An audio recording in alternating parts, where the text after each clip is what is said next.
بسم اللہ الرحمن الرحیم۔ السلام علیکم، welcome to my YouTube channel novel readers hub. کیسے ہیں آپ سب لوگ؟ آپ کو ناول پسند آ رہا ہے؟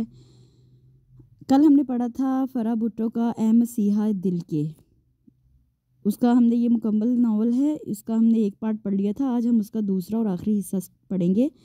چلیے سٹارٹ کرتے ہیں۔ اے مسیحا دل کے، فرا بھٹو۔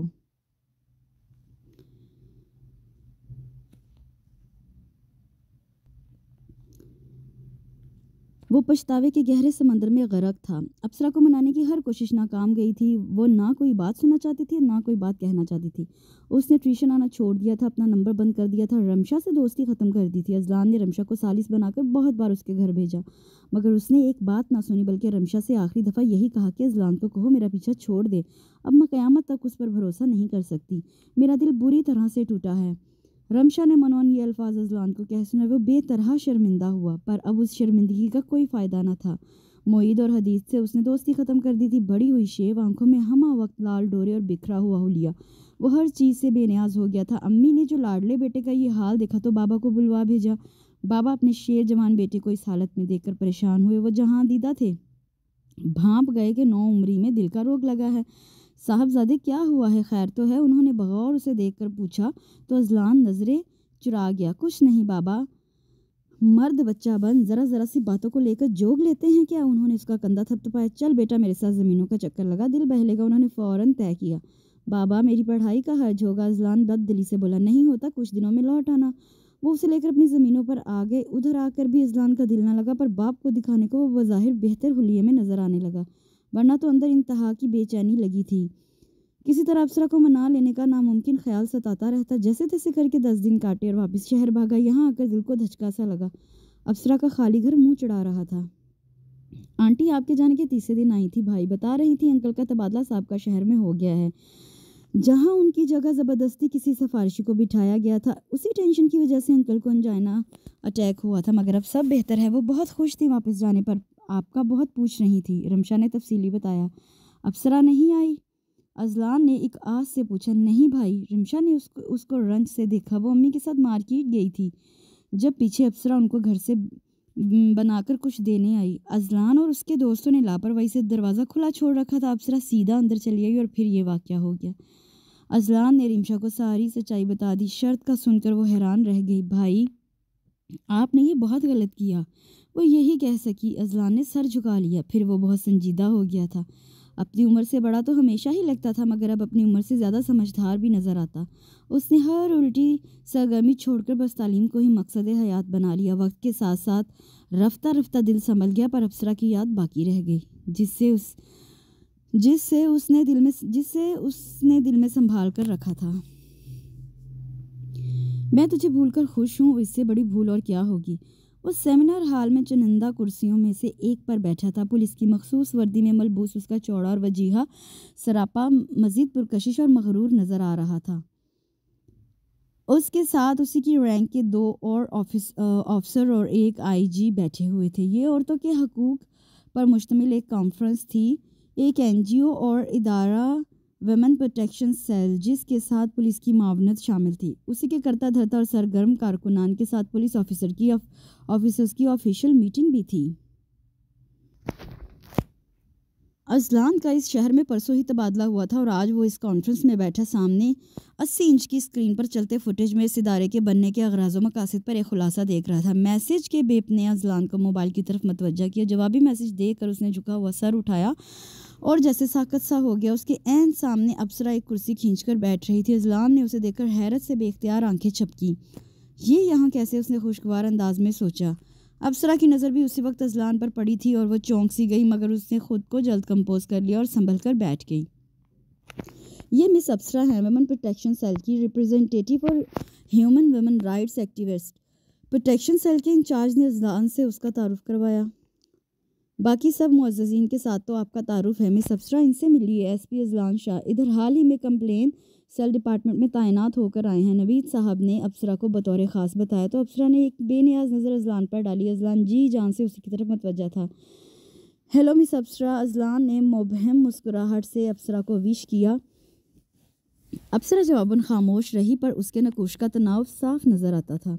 اذلان ایک انتہائی قابل آفیسر ہیں، اپنے 4 سالہ پولیس کریئر میں ان کی دیانتداری اور فرض شناسی ضرب المثل دیکھی گئی ہے۔ امید ہے ہمارے ادارے کے ساتھ بھی ان کا تعاون مثالی رہے گا۔ انچارج نے اذلان کا مزید تعارف پیش کیا۔ وہ خاموشی سے سنتی رہی۔ فیروزی رنگ کے کپڑوں میں ملبوس، سر پر دوپٹہ لیے پروکار انداز سے بیٹھی ابصرا اذلان کے دل میں اتر رہی تھی۔ دوپٹے کے حالے میں چمکتا حسین چہرہ تناؤ میں بھی خوبصورت لگ رہا تھا۔ انشاءاللہ آپ کے ادارے کے ساتھ میرا بھرپور تعاون رہے گا، اذلان نے پرجوش طریقے سے کہا۔ وہ ابصرا کو نظروں میں سموئے ہوئے خوشی کے انوکھے احساس سے دوچار تھا۔ قسمت ایک بار پھر دونوں کو اس موڑ پر مد مقابل لے آئی تھی۔ آگے کی تمام گفتگو خالص پروفیشنل باتوں پر ہوئی۔ انچارج کے بارہا ٹوکنے پر ابصرا کے چہرے کا زاویہ کچھ درست ہوا اور وہ ویمن ہراسمنٹ مطلب عورتوں کی ہراسگی اور ڈومیسٹک وائلنس یعنی گھریلو تشدد جیسے مسائل اور ان کے دن بدن بڑھتے ہوئے ریشو کو ڈسکس کرنے لگی۔ اس کا لہجہ رواں اور سادہ تھا۔ اس کے انداز سے لگتا تھا وہ اپنے کام سے بہت سنجیدہ ہے۔ گرچہ گفتگو کے دوران اس نے اذلان کو بالکل نظر انداز کر کے نظریں باقی حاضرین پر مرتکز کر رکھی تھی، پر اذلان کو برا محسوس نہیں ہوا تھا۔ وہ اس کے سامنے بیٹھی تھی، اذلان کی سماعت تک اس کی مدھر آواز پہنچ رہی تھی، اس کے لیے یہی کافی تھا۔ وہ اتنا قناعت پسند تو نہیں تھا، مگر اس دن سیمینار سے واپس لوٹتے اذلان کی کیفیت ہوا میں پرواز کرتے ایک ایسے پرندے کی سی تھی جس کو اڑنے کے لیے من پسند آکاش میسر آ گیا ہو۔ اذلان اس رات دیر تک جاگ کر سوچتا رہا۔ ابصرا کا دوبارہ اتنی قریب سے نظر آنا معجزہ ہی تو تھا جو اس کے جذبات میں پھر ہلچل مچا گیا تھا۔ وہ ابصرا کو سوچنے اور سوچتے رہنے پر مجبور ہوا تھا۔ اب رات کے بجائے وہ اس کے خیالات پر دن کو بھی حاوی ہو گئی تھی۔ وہ اپنے کام کے دوران الجھنے لگا تھا، اپنا ذہن حاضر رکھنے کے لیے اس کو دقت کا سامنا کرنا پڑ رہا تھا، اور اگلے دن وہ اسی کیفیت کے زیر اثر رہا۔ آفندی کیس کی کیا پروگریس ہے؟ اذلان نے ایس ایچ او عبدالمقید سے پوچھا۔ سر، ان کی ضمانت منسوخ ہو گئی ہے، عبدالمقید نے ایک فائل اس کی طرف بڑھاتے ہوئے بتایا۔ گڈ۔ اذلان نے مصروف انداز میں فائل پر نظر ڈالی اور میز پر بجتا ہوا فون اٹھایا۔ السلام علیکم سر، مس ابصرا آپ سے ملنا چاہتی ہیں۔ آپریٹر کی اطلاع پر اذلان شاہ حیرت و خوشی کی ملی جلی کیفیت کا شکار ہوا۔ مس ابصرا، اس نے بے اختیار دہرایا۔ جی سر، مس ابصرا سوشل ایکٹیوسٹ اور ویمن پروٹیکشن سیل کی ریپریزنٹیٹیو۔ آگے سے تفصیل گزار کی گئی۔ اندر بھیج دیجیے، اذلان نے فوراً کہا اور نظریں استقبالیہ دروازے پر گاڑ دی۔ کچھ ہی لمحوں بعد دروازہ بے آواز واہ ہوا اور ابصرا اندر داخل ہوئی۔ اذلان اسے دیکھ کر بے اختیار اپنی سیٹ سے اٹھ کھڑا ہوا۔ عبدالمقید نے بھی فوراً باز کی پیروی کی۔ مس ابصرا خوش آمدید، پلیز بیٹھیے، وہ پرجوش انداز میں بولا تو عبدالمقید نے گردن گھما کر آنے والی شخصیت کو دیکھا۔ ابصرا سپاٹ انداز میں نپے تلے قدم اٹھاتی قریب آئی اور عین اس کے سامنے والی کرسی کھینچ کر بیٹھ گئی۔ کہیے کیسی ہیں ابصرا؟ اذلان نے اپنی سیٹ کی پشت سے ٹیک لگائی اور نظریں اس کے سبھی چہرے پر جمائیں۔ الحمدللہ، ابصرا نے اختصار سے کہا۔ کیا لینا پسند کریں گی؟ چائے، کافی؟ کس چیز سے تواضع کروں؟ خوشی اذلان کے لہجے سے چھلک رہی تھی۔ میں یہاں چائے کافی پینے نہیں آئی ایس پی صاحب، ایک کیس کے سلسلے میں آئی ہوں، ابصرا نے رکھائی سے جواب دیا۔ اذلان نے عبدالمقید کے سامنے سبکی محسوس کی۔ میں یہ فائل دیکھ لوں گا، آپ جا سکتے ہیں۔ اذلان نے فوراً عبدالمقید کو ٹہلایا۔ Okay sir. وہ اپنی سیٹ سے اٹھ کھڑا ہوا۔ آپ بیٹھیے ایس ایچ او صاحب، ابصرا نے فوراً کہا تو اذلان نے حیران ہو کر ابصرا کو دیکھا۔ عبدالمقید پھر اپنی کرسی پر بیٹھ گیا۔ کیا بات ہے ابصرا؟ اذلان نے پیشہ لہجے میں پوچھا۔ ایک مظلوم عورت اور اس کے متعلقین کئی ہفتوں سے مسلسل ان کے تھانے کے چکر کاٹ رہے ہیں، مگر ایس ایچ او صاحب ان کی مدعی کے خلاف ایف آئی آر درج نہیں کر رہے۔ ابصرا نے ایک لفظ پر زور دے کر کہا تو تیکھی نظر سے عبدالمقید کو دیکھا۔ عبدالمقید، آپ ایف آئی آر کیوں نہیں کاٹ رہے؟ اذلان نے مقید سے استفسار کیا۔ وہ سر، بات دراصل یہ ہے کہ اتنی جلدی محض شک کی بنیاد پر ہم کیس رپورٹ تو کر سکتے ہیں، پر گرفتاری ثبوت مانگتی ہے۔ عبدالمقید نے گڑبڑا کر وضاحت دی۔ تمام ثبوت موجود ہیں، بس ظالم کے ہاتھ اتنے مضبوط ہیں کہ ایس ایچ او صاحب کی ہتھکڑی دور سے ہی لرز رہی ہے۔ ابصرا نے طنزیہ انداز میں جتایا۔ یہ میں کیا سن رہا ہوں عبدالمقید؟ ہمیں اپنے پیشے سے اتنا مخلص ہونا چاہیے کہ کسی کا دباؤ ہمارے کام پر اثر انداز نہ ہو۔ اذلان نے بردباری سے عبدالمقید سے کہا جو رومال سے اپنا پسینہ پہنچ رہا تھا۔ اس عورت نے پروٹیکشن سیل میں آ کر ہم سے کمپلین کی ہے، میں نے اس سے سارا معاملہ سنا ہے۔ اس کے ساتھ جن لوگوں نے زیادتی کی ہے وہ باحیثیت اور بااختیار لوگ ہیں، اس لیے باوجود ڈاکٹری رپورٹس اور عینی گواہان کے اس کی سنوائی نہیں ہو رہی۔ ابصرا بے حد ناراضی سے بول رہی تھی۔ قانون کی نظر میں مجرم ہی ہے، چاہے وہ جتنا بااختیار و باحیثیت ہو۔ ہمارا کام ہر قیمت پر اس کو اس کے انجام تک پہنچانا ہے۔ اذلان نے سنجیدگی سے عبدالمقید کو دیکھا۔ اس وقت وہ عورت کہاں ہے؟ آپ مجھے اس کے متعلق تفصیلی بتائیے۔ پھر اس نے ابصرا کو مخاطب کیا۔ یہ فائل ہے جس میں اس کی تمام رپورٹس ہیں اور اس کا شکایت نامہ، وہ میرے ساتھ ہی یہاں آئی ہے، باہر بیٹھی۔ ابصرا نے اذلان کی طرف فائل بڑھائی۔ اذلان نے فوراً کھول کر دیکھا۔